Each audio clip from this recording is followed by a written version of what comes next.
Introduce yourself. Yeah, my name's Cheryl and I'm a volunteer here at the CAB.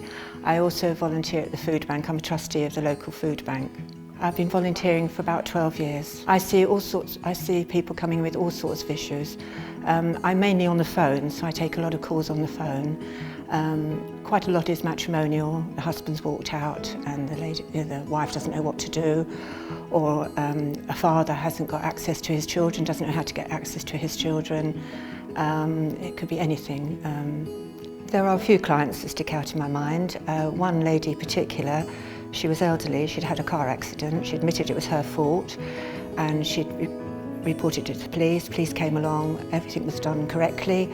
They had insurance paid out, but for some reason she came back to us because she was being chased by the people she'd hit because something had gone wrong with the insurance, and she was being chased and she was very, very upset, didn't know what to do.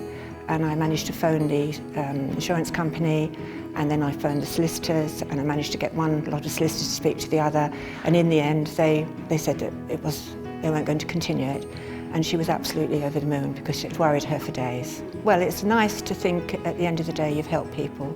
You can't always help them, you can't wave a magic wand, but I get great satisfaction of helping people with problems, because some people just phone up, they just want to talk. Or a woman is distraught because she's got 3 children, her husband's walked out and she really does not know what to do. And if you can calm them down and help them, it's a nice feeling at the end of the day. The biggest challenge for me is the benefit system, the way the universal credit, how people are put onto universal credit after being on other benefits, that they have to wait so long, and some of them have their benefits cut, and that's my biggest challenge. I find it very difficult because it's just very, very rewarding. I enjoy it. I don't enjoy all the problems people have, but I enjoy trying to solve them. Yes, we get a lot of training. We get when you first start, you have a lot of intensive training that you can either do in our offices, or you can do online.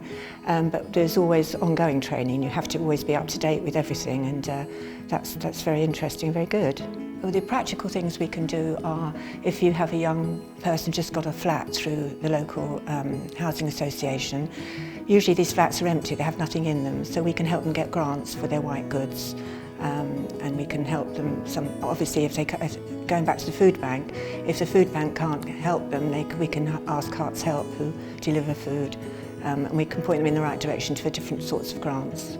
Sometimes I had a few letters, people have been very grateful for what we did and said that they wouldn't know what to have done if they hadn't have come here, which is nice. And if there's a problem, somebody comes in or on the phone and there's a problem that I can't deal with, or I'm not sure which way to go, we have a supervisor on duty on every session, and they are experts, they know exactly what to say, and they help us find on the computer or tell us what to do.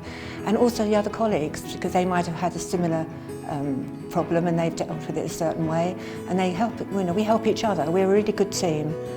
Well, anyone who comes in who's worried about the sensitivity of their problem being discussed anywhere, the first thing we ask all clients on the phone or when we see them is that are they happy to have their information put on our database, which is strictly private. It doesn't get used by anybody without their permission. But if they really are worried, then we just put them down as anonymous. We don't record their details.